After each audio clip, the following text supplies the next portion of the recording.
Hello there my fellow SimRig racers, welcome to today's video where we dive into RaceRoom Racing Experience and find out what this all new GT4 AMG Mercedes is all about. So come and join me at the back of the grid at the wonderful Monza circuit. Hello there my GT4 friends, we are here in RaceRoom at Monza, at the back of a rolling start, as we get ready to find out what this new 2020 AMG Mercedes GT4 car is all about. Now, Sector 3 dropped to what they were calling a minor build for RaceRoom just a few days ago, and you know, apart from the usual fixes and updates that come along with some graphics and artwork combined with a couple of pit lane issues for some of the categories, it was nothing to write home about. It's just nice to see that they're working away and updating things. And then I noticed they dropped a video saying that there was a new car available with to purchase and use in the new build.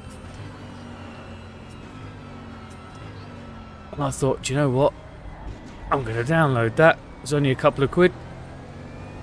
Ooh. And give it a go. I wanted to see what an all-new GT4 car would be like. One that had been built since the June build and the new force feedback was implemented. Because I had some issues in the past with the GT4 cars. In RaceRoom being a little flat, a little uninspiring. It just, you know, for whatever reason it was, whether it was the way I drove them. Hello, what's going on here? Look, the AI are having some problems. I am using adaptive AI. Yeah, for whatever reason, you know, I got AccuForce direct drive wheel. I have a fairly agricultural way of driving, and I just couldn't get it to work. Yeah, and when you compared them with the GT4 cars in ACC, which for me personally, I use that as the benchmark. I just, there was always just something. They were good, but they weren't great. Well, of course, we all know that, you know, earlier on this year, RaceRoom just rewrote their force feedback right from the ground up. And now, instead of using, you know, canned effects, bodged effects, you know, there's no papering over the cracks anymore. This is pure real-world data, physics-based, telemetry-based force feedback. And what a difference it makes. Especially with these cars for understeer. You know, they don't have that big front splitter that the GT3 cars have and all the trick electronics. You know, in this Mercedes, the engine's right up front, it's a long old bonnet. And by the time you knew you were understeering, you know, with the other GT4 cars, it was by the time you had a visual reference point and you saw the car pushing on, and it's frustrating to drive. You couldn't be natural, you couldn't just flow with it. But now I'm finding I'm getting all the feedback I need. Oh, the AI really don't like this corner, though. Great chance to see the new smoke particles and effects in operation, though. But now I can feel that through my AccuForce wheel. I'm getting up to the minute, up to the second, you know, information. So I know when that front's starting to wash out. So I can just give that throttle a little bit of a tickle, just ease off. I can feel when that front end's gonna bite again. And I can slowly and progressively, as best as I can, reapply the throttle and move on. I also now know that Monza isn't as flat as I once thought it was, you know. The track here is pretty bumpy in places. Again, not really something that I felt before. The track surface felt a lot smoother. Now remember, these are GT4 cars, so they do ride a little higher and they ride a little softer. So you're gonna get that sort of, see, as you feel it, if I let go of the wheel, I can feel those undulations wanting to ripple through the car.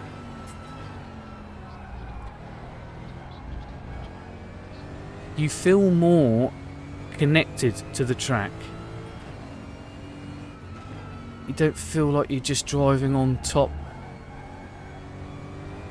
But you know, those tyres, they are really connected to the track surface. And again, I'm not a professional esports sim race driver. I do sim racing as a hobby, for fun, for enjoyment.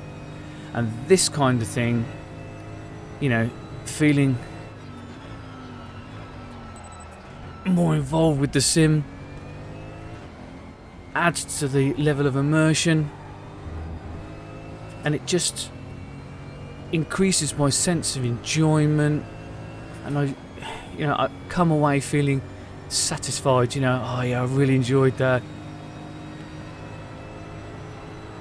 And that's what's important for me. And I now get that with these GT4s. I think the Audi is one of the best ones in this group. But I think with a little bit of tweaking, a little bit of fettling, this Mercedes could be up there as one of the best cars in this GT4 pack. I really can't get on with the Lotus. Never really understood that one, but you know what Lotuses are like, they're a bit of a quirky chassis design, so they just don't suit my particular driving style. You got a couple of Porsches in there, they're very nice, beautiful sounds on either one. They've really nailed that that distinctive Porsche sound, you know. Well, you know. Oh no, too deep through the escape road.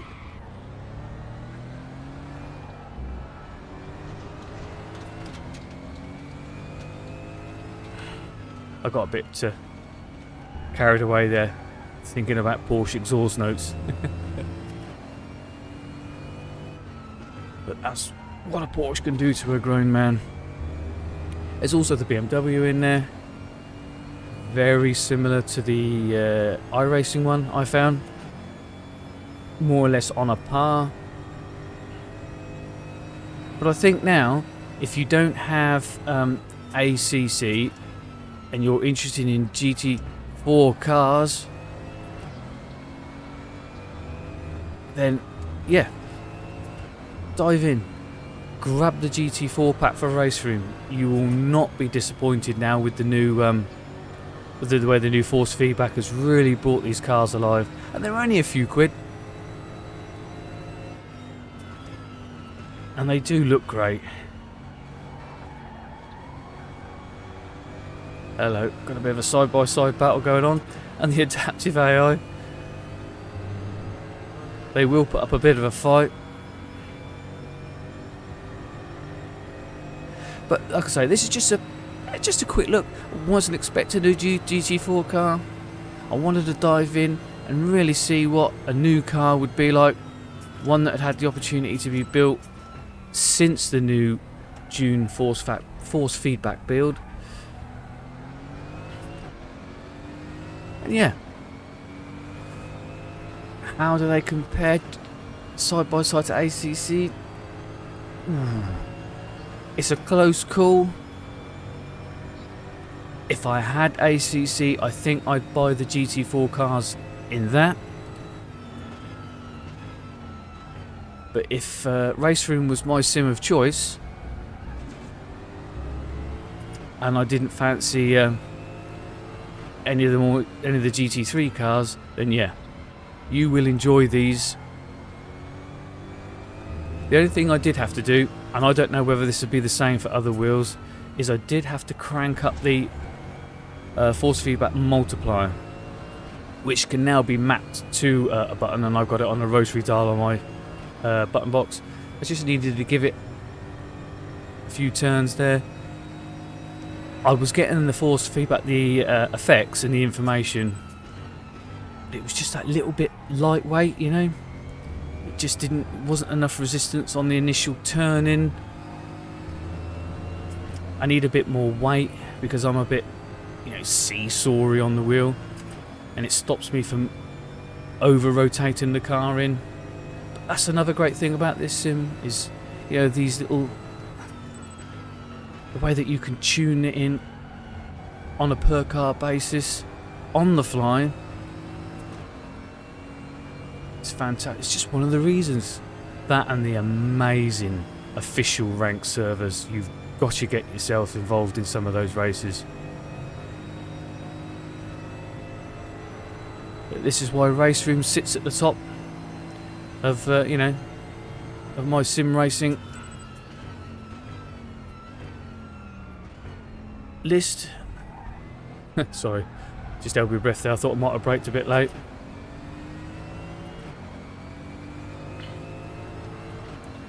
Right, I think this is it now. Last lap. Oh, if you're wondering what all this on-screen malarkey is all about, this is Otterhud, and I have it running via the crew chief integration. And I will have links to both those bits of software, well, the videos that I did about both those bits of software, as part of my little must-have app series. I will be adding a new one to that series soon. And if you've watched it this far, this video, you will get to find out it's iRacing related. There you are. There's a little bonus for watching this video all the way through. But I'll have a link to the store page so you can check out all the GT4 cars.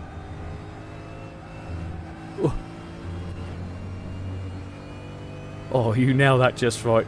Just take enough curb. You just feel the car go light. You feel it through the wheel. Tires are right on the edge. Oh, it's so good to race cars with good force feedback, with good information. Oh, I can feel the understeer there. And we're about to cross the line. Hey, we got a top 10. Not bad considering I missed one of the chicanes. There we go. And that was a quick race around Monza in the new 2020 AMG Mercedes GT4 car, which was just released a few days ago for RaceRoom Racing Experience. Let me know. Put a comment. Which GT4 cars are your favourite? In which sim do you fire up when you want to go and race GT4s? Has the quality of the GT4 cars in ACC spoilt other sims for you? I want to know. I want to know what you feel, what you think, alright? I always find it fascinating to hear from other sim racers how they feel, how their driving style or their hardware affects their opinions. But in the meantime, this was just a quick little look. Wasn't a video that I was intending to make because I wasn't realising anything was going to come out for RaceRoom in amongst the big iRacing build, for which I've got a lot of videos out and coming for that, all based around Season 4 and the new content. So, you know, hit the subscribe button, otherwise you'll miss out. But in the meantime, have a good one. I'll see you out on the track, and remember, race hard, but always race fair. Bye bye.